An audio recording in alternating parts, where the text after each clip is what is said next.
The Spa 24 Hours is the mecca of all GT3 category racing. It's the biggest, most grueling race of all, and it's the one that everyone wants to win the most. And by everyone, I mean the full factory teams, the ones with the cash. This year I've been racing a Bentley Continental GT in the Blancpain Endurance Series with, it has to be said, mixed success. Small errors and a little bad luck meant that we were mid-table in the championship despite having led the class in each of the 3 previous races. The Spa 24 is both a standalone event and a round of the championship. Well, 3 rounds actually, because there are 3 sets of points available after 6 hours, 12 hours and then the finish line. Bag all of them and we could still win the championship. Team Parker Racing run the Bentley. For me it's like spending time with your mates. I've known them for years. We spend lots of time laughing, but we race hard and we want to win. So this is the boss, this is Stuart Parker, he of Team Parker Racing. What are we aiming for here? Are we aiming to just finish, trundle round and then see what happens and where that puts us? Or are we going to push a bit harder? What are we going to do? I think we've got to aim for the podium right from the word off. And is there any part of this that you enjoy? The brow is furrowed. Will you smile again at about 4 o'clock tomorrow? No, about 4:30 tomorrow you'll probably see relief more than anything else. It's the hardest 24 hours of your life, but then the most exciting. There's so much work, you know, it's months of planning, weeks of preparation to get here. How many boys here? How many people running it? In total this week we've had 26 people here. I've done lots of 24-hour races with this boy, he's the man. And the most important thing is we do smile. Because if you come in and you don't enjoy it, there's no point in doing it. We want to enjoy it. Ultimately we want to be successful. You know, but every year it gets harder. It gets bloody harder. Well, we've got a very good shout in Am and a very good shout in Brian, haven't we? The reality is we've got a great car with a great crew, team and driver. If we get a bit of luck on our side and a clean run, we'll be there at the end and we'll be doing well. But we do need luck on our side. My teammates Derek Pearce, David Perrell and Carl Rosenblatt had experience and pace, and we knew the car was fast. It's a very difficult car to get in and out of the Bentley because it's a massive old boat, but the packaging in there is really tight. The seat is very tight, it's low down, the cage is in the way. You used to have it bungee, so the top straps would just ping away and hang perfectly for you. You can't do that. Want to get to 30 seconds, we're around about 44 at the moment. Cars in the pit lane, car stops! Lots of time guys, lots of time. This is crucial, this is free time. It's much easier doing this than going and trying to get 2/10 through Blanchimont, which is quite scary at night.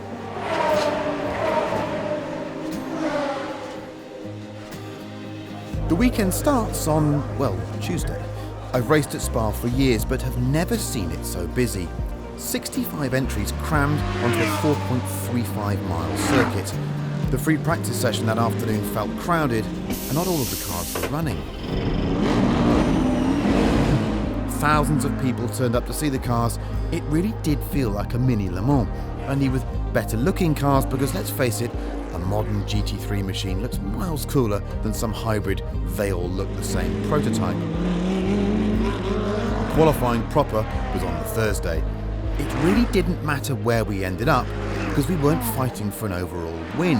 We just wanted to win the amateur class. In many ways, you have to suppress your natural racing urges at an event like the Spa 24.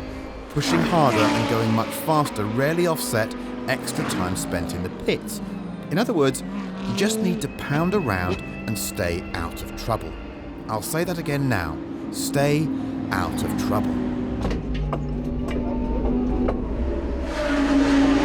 This is my not very happy face. There was a ropey qualifying. Car was understeering, then it was oversteering. I couldn't get any balance. I drove it badly. I got stuck in traffic. We're 53rd. I mean, we should be below 40 because we're an AM car. We expect that, but yeah, that wasn't my finest hour, I have to say. Really struggled. So on that Thursday we qualified 53rd from 64 cars. Nothing stellar, but then we weren't trying too hard. And even though the car had too much understeer, we all felt it wasn't too bad. But most of all, it felt strong. The Bentley is the most unlikely of all GT3 racers. It's a vast lump of metal with a ton removed from the street car before M Sport set about placing the centre of mass as helpfully as possible. It weighs around 1,280 kilograms dry. The V8 has been completely repositioned behind the front axle line. Yes, it's technically mid-engined, and it has enough downforce to corner at 2 Gs. It's a 550 horsepower monster, not the newest car on the grid, but with the balance of performance system, it's still a very fast package. What's balance of performance, you ask? Well, depending on your viewpoint, it's either quite a rigorous system designed to equalise the performance of GT3 cars and keep the grids full of interesting supercar shapes, or it's something for racing drivers to whinge about on a minute-by-minute basis. Basically, if you go slowly one race, the authorities give you a larger intake restrictor and some more ponies for the following race. Friday afternoon was the top 20 shootout. Proper race car theatre, outlap, flyer, in-lap. Only one chance, biggest balls wins. Now what you need to know about the Spa 24 is that most of the factory teams are so obsessed with winning that they will sacrifice winning the actual Blancpain Championship. It's called sandbagging, deliberately going slowly, then snagging some extra performance for the next race. Mercedes had been the subject of much pit lane gossip all week because its new GTS wasn't quite showing the pace people expected. Now you'd have thought that if Mercedes was playing it a bit cute, it might try and be a little bit subtle when it deployed the full Affalterbach. Well, it duly bagged pole position, and that raised a few suspicious eyebrows. But then locking out 2nd to 6th as well did slightly smack of taking the balance of.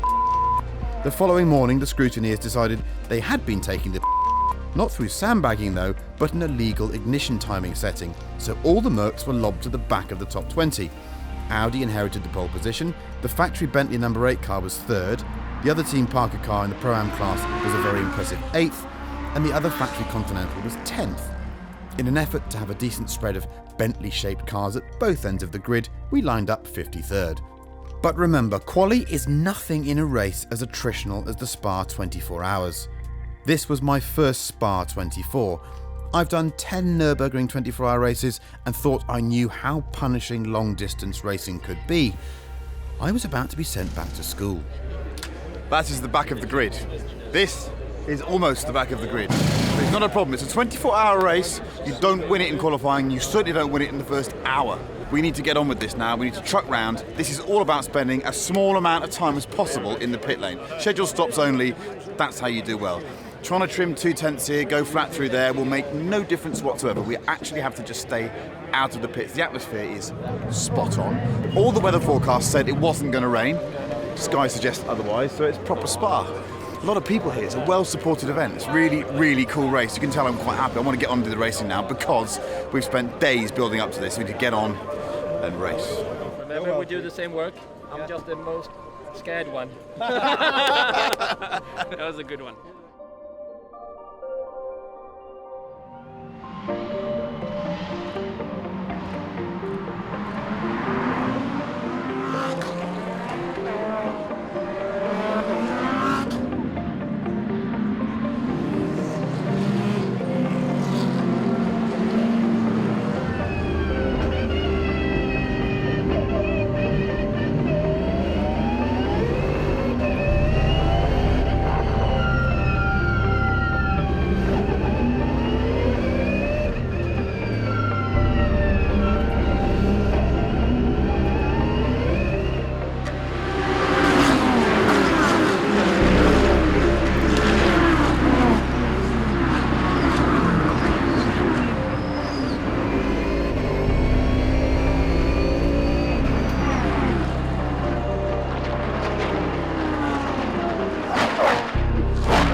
Carl took the start and managed to control his racer instincts and avoid trouble.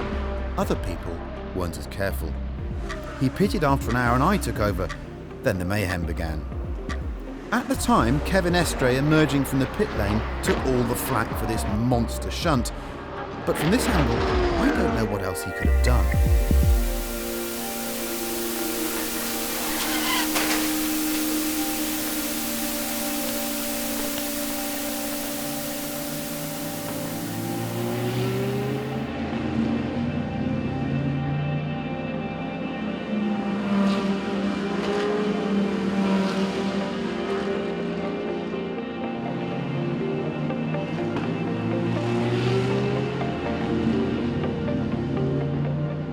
The barrier repair took close to an hour, which isn't far off a tank of fuel in the Bentley, so I stayed in the car, splashed and dashed and went back out. This is brutal racing. Having an AM badge on your backside marks you out for zero tolerance from the pro cars. You like to think you can just trundle around, but the reality is you have to push just to not get caught up in other people's accidents. It's the most exhilarating racing I've experienced.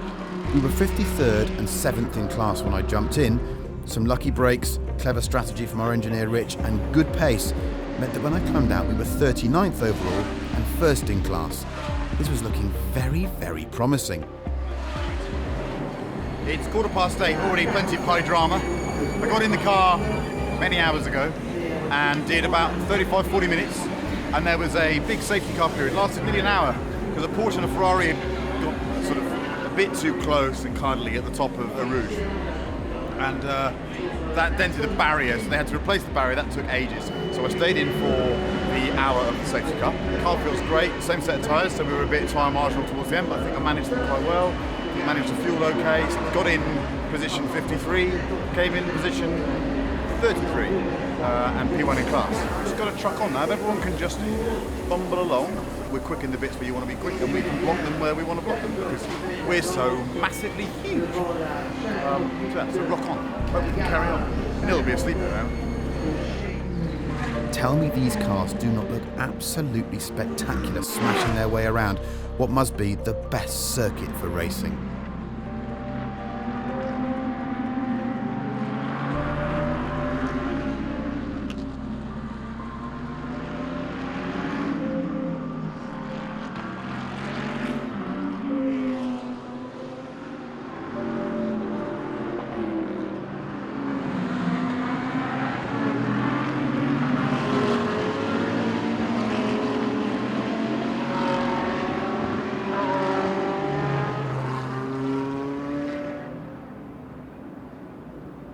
Now all we had to do was keep the AM opposition behind us and not crash.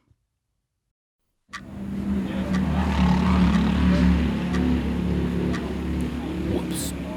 Derek got it wrong going into Les Combes and confirmed how strong the Bentley really is. It took an hour to get it back to base and fix the bodywork.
It's at this point you have to ignore the voices in your head telling you any kind of result is impossible. In a race like this, anything is possible. as proved by David when he climbed in and immediately started setting very fast lap times. Forget our position now, forget 2 hours time, even 16 hours ahead. You have to concentrate on that final hour. Get there without losing any more time, and you just never know.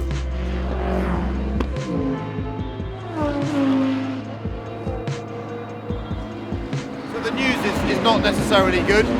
We're back out and running, but we're down at the bottom. We're 13 laps down or something. We're going to carry on, be plucky and British, Bentley-like. But yeah, we were P1 in class, and we were 30-something overall, and now we're not. So difficult to be positive at this moment, but it's endurance racing. We've got to keep going now and hope that everyone else has a terrible time. Because unless they have a terrible time, we ain't getting anywhere. But when I was in it, the car was magnificent, the circuit's magnificent, amazing experience. But I'd be lying if I said I'm anything other than completely gutted at the moment. I need to go and jivvy myself up.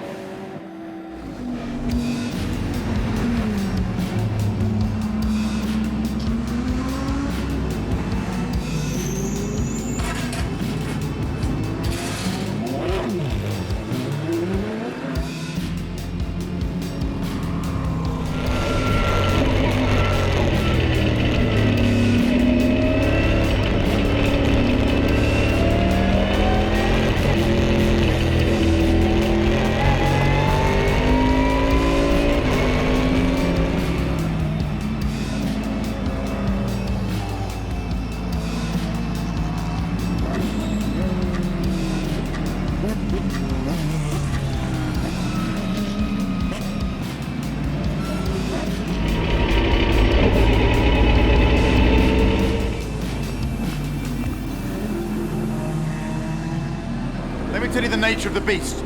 You get in the car, you're 58th. You pound around, think you've done a great job. For 2 hours, you get out and you're 58th. That's what happens when you're several laps down. Look, we're clawing them back, and there is still technically half a day to go. I was very demoralised earlier, you can tell I was down. But the reality is, there's one circuit on the planet that you'll pound around in a Bentley GT car with the knowledge that you're probably not going to get a result. It's this one. Spa is astonishing at night. Blanchiment, the entry to Blanchiment is blind. The headlights are pointing the wrong way, and you just have to sort of guess if you're doing 140 miles an hour.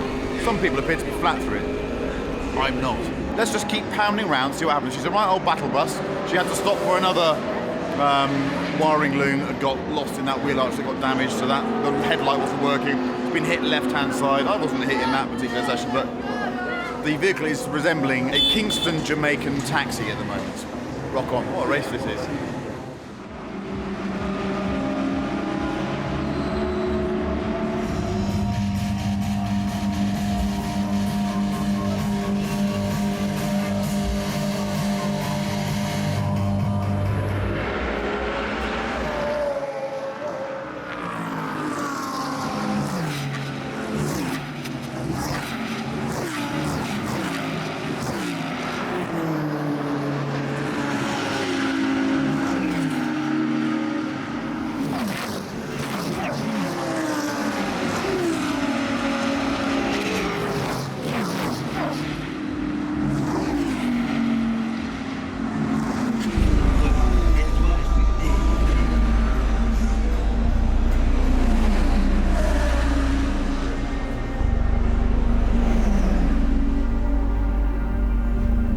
I double stinted next time out.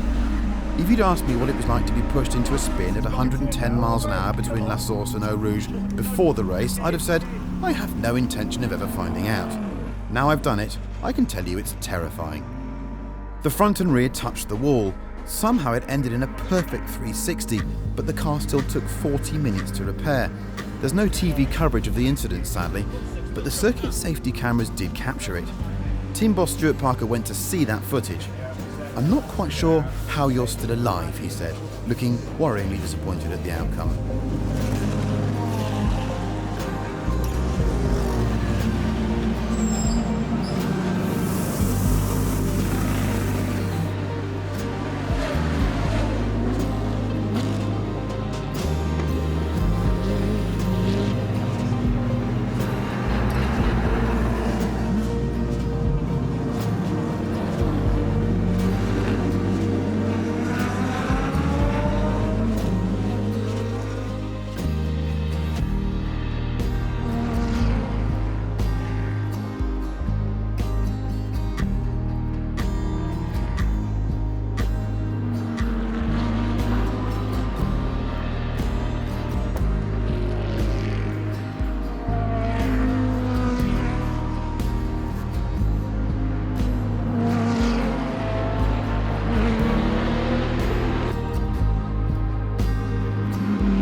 Well, it's been a roller coaster ride. We started in, I think, 55th position, and after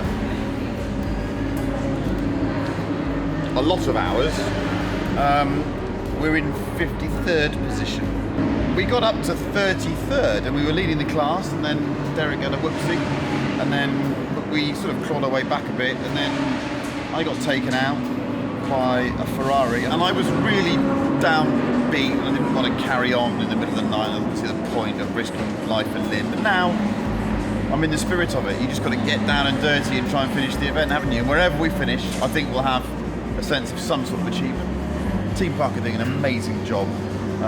The whole car is just held together by rivets, cable ties and gaffer tape at the moment. In fact, there was a gaffer tape emergency a minute ago. We ran out. We've used so much. But it's still panning around. Derek at the wheel. We've lost a load of front downforce, so we don't have much pace because there's no flicks left on the front of it, and the splitter's all a bit broken and the rear wing's all knackered. I suppose that's what it's all about, isn't it?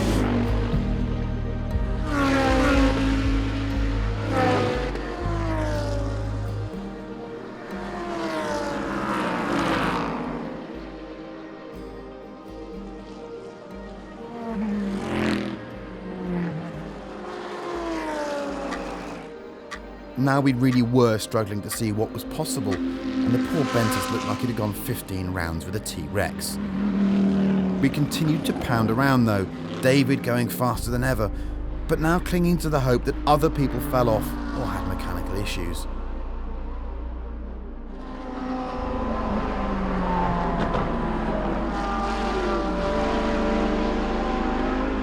And then with 5 hours to go, a cloud burst and Carl was left with nowhere to hide, even on full wet weather tyres.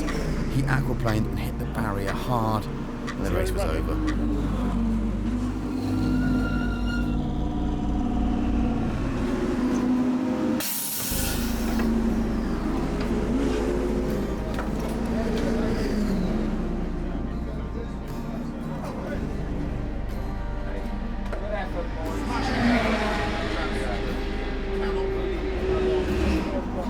I think that's the most grueling 20 hours or 19 and a half hours I've spent at a racetrack. It's over for us. Carl's just had a spin in the wet and it's ripped the splitter off, it's bent the chassis and egg. It's tricky in the wet, so I totally understand. It just wasn't meant to be, was it? We've had problem after problem, whoopsie after whoopsie. We've ended up in this position, but the front of the car is damaged now. Team Parker boys done an amazing job keeping us going this long. These are emotional roller coasters because you feel euphoric when it's good, so down and dejected when it's bad. You almost need 3 days off to let your brain reset afterwards. Still love racing cars, but endurance racing at Spa, when the rain suddenly appears out of nowhere like it did just then, is as brutal as it comes. I suppose that's what makes it the pinnacle of this type of sport. As for GT3 racing and the 24 Hours of Spa, I have to come and do this again because it is an incredible event. Yeah. I'm gonna go and drown my sorrows now. Bye-bye. This is an extraordinary event. Until the very closing stages, it looked like a factory Bentley might actually win. Then the weather intervened again, and a BMW M6 won. A BMW. That just wasn't supposed to happen. But there is no script at Spa.